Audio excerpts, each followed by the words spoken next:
When Naughty Dog released Uncharted Drake's Fortune in 2007, few could have predicted just how influential it would become. Launching exclusively on the PlayStation 3, this action-adventure title didn't just introduce a new franchise, it helped redefine cinematic storytelling in video games. At the time when the industry was transitioning into HD gaming, Uncharted stood out as something bold. A playable blockbuster, it blended storytelling, character development and set-piece action in a way that felt closer to Hollywood than traditional gaming. Development began back in 2005, shortly after Naughty Dog wrapped up their Jak and Daxter era. The studio wanted to create something more grounded and human, less cartoonish and more cinematic.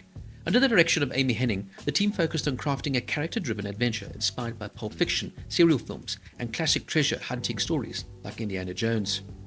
The shift to PlayStation 3 hardware wasn't easy. Naughty Dog rebuilt the entire development pipeline, switching to a C++ and designing new tools from scratch. This led to delays, but also innovation. The result? A game that pushed PS3's capabilities early in its life cycle, especially in animation, lighting, and environmental detail.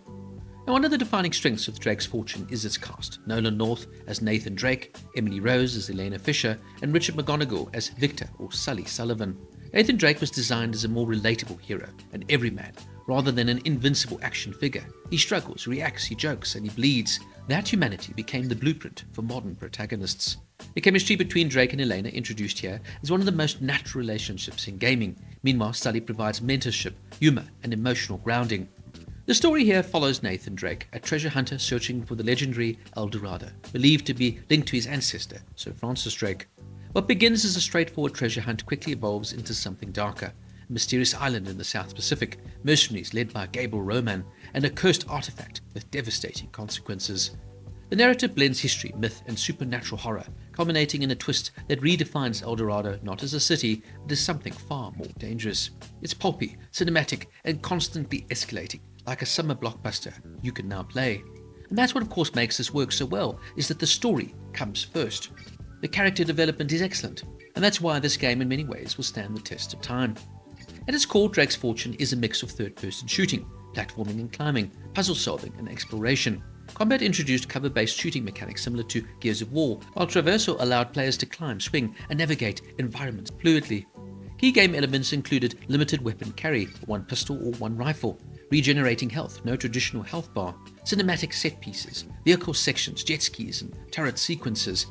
Now, while revolutionary at the time, some mechanics, particularly the jet ski sections and repetitive enemy encounters, were later seen as weaker aspects to the overall game.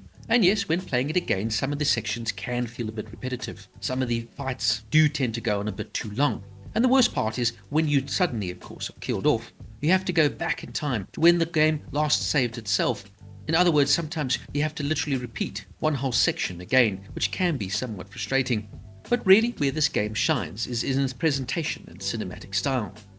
This is truly where Uncharted changed the genre and what made it so groundbreaking for 2007. Firstly, it installed motion capture performances, a first for the genre. It also used film-like camera angles and allowed for seamless transitions between gameplay and cutscenes. Not to mention the sweeping orchestral score here, composed by Greg Edmondson. Critics have frequently compared the experience to a Hollywood blockbuster, praising its pacing and production values. It didn't just tell a story, it performed it. Now, upon release, Drake's Fortune received strong critical acclaim. Metacritic scored it 88 out of 100, and it sold 1 million copies in 10 weeks. And later, it would surpass 4.8 million copies globally. Critics praised the characters and voice acting, particularly that of Nolan North, the cinematic storytelling, and the visuals and technical achievement. Some of the criticisms, though, included the short campaign length, which lasted between 6 to 10 hours, the repetitive combat encounters, and the frustrating difficulty spikes. Despite this, Uncharted laid the groundwork for what would become one of gaming's greatest franchises, leading to sequels like Uncharted 2, Among Thieves. Some interesting trivia notes. The game was originally nicknamed Dude Raider due to the comparisons with Tomb Raider. This is one of the first PS3 games to feel truly next generation. This game introduced the now standard cinematic action formula. Uncharted also features 60 hidden treasures for replayability.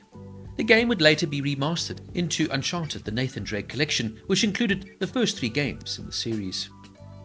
Now for me, what makes Uncharted Drake's Fortune special, even today, is how much it got right from the start. Yes, it's more basic compared to modern entries. Yes, the gameplay can feel somewhat dated, but in the context of 2007, it's an extraordinary achievement. The foundations are all here. The chemistry between Drake and Elena, the iconic mentor dynamic here with Sully, the cinematic storytelling style, and the unforgettable voice performances. At the end of the day, you actually play games because you want to be taken on a ride, on a journey, on a story, as you let the characters unfold before your eyes. And that's, of course, the key to any great media.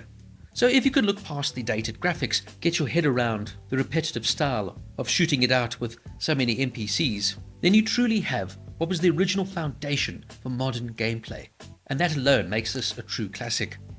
Nolan North delivers a defining performance here as Nathan Drake. He's charismatic, flawed, and completely believable. Alongside him, the supporting cast also elevates every moment, which is so key to what makes this work. Even the difficulty, especially on hard, adds to the experience, forcing players to engage with systems more thoughtfully. Though, as I said, it can be somewhat repetitive. But the challenge is always there. Most importantly, this game feels like what an Indiana Jones game should be. It's fun, it's larger than life, with an incredibly charismatic lead character. It's a true adventure masterpiece. Now, Uncharted Drake's Fortune isn't just a great game, it's a landmark moment in gaming history. It introduced a new kind of storytelling, a new kind of hero, and a new standard for cinematic gameplay. Even today, while the gaming world has moved so far along, its DNA can be seen across the industry. Uncharted Drake's Fortune gets a 9 out of 10. So what did you think of Uncharted Drake's Fortune? Please let me know down in the comments, and don't forget to like and subscribe for more deep dive reviews.